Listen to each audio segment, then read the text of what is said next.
Постигната е начална согласност за влезна алтернатива во владата. Поречи се 4-часовни преговори, премиерот Зоран Заев и лидерот на алтернатива Африм Гаши го усогласиле програмскиот дел од можното владино коалицирање, а ги почнали разговорите за кадровските поместувања кои ќе мора да ги претрпи досегашната влада по влезот на алтернатива во неа.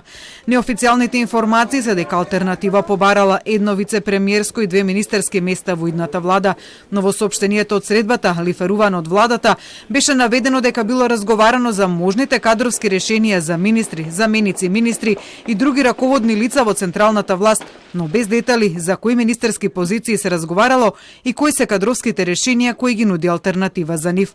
По средбата, ниту Заев, ниту Гаши пред новинарите не открија зашто се договориле, а зашто не, и заминаа само со штура изјава дека разговорите биле конструктивни. Имавме конструктивна средба, имаме заклучоци, през службата на владата веднаш ќе ги сподели со сите вас медиумите. Ви благодарам.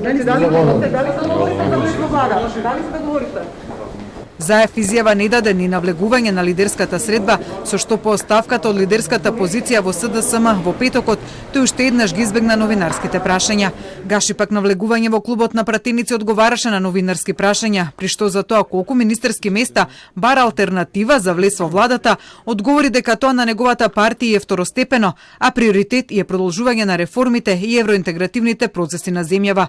Алтернатива не се противи на нов мандатар од СДСМ доколку Заев се повлече од премиерската позиција, но не е за брзи избори.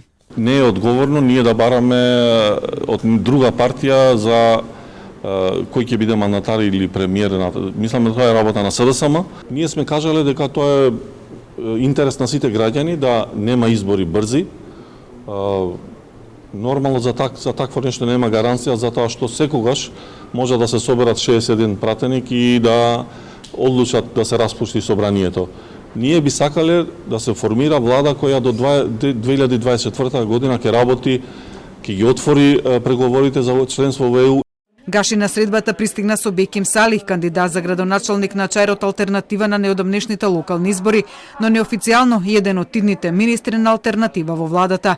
Заев пак на средбата, исто како и на претходната, пристигна со Димитар Ковачевски, кој пред 3 дена потврди дека ќе се кандидира за претседател на СДСМ по повлекувањето на Заев, а кој неофицијално веќе го промовира Ковачевски за свој наследник во партијата.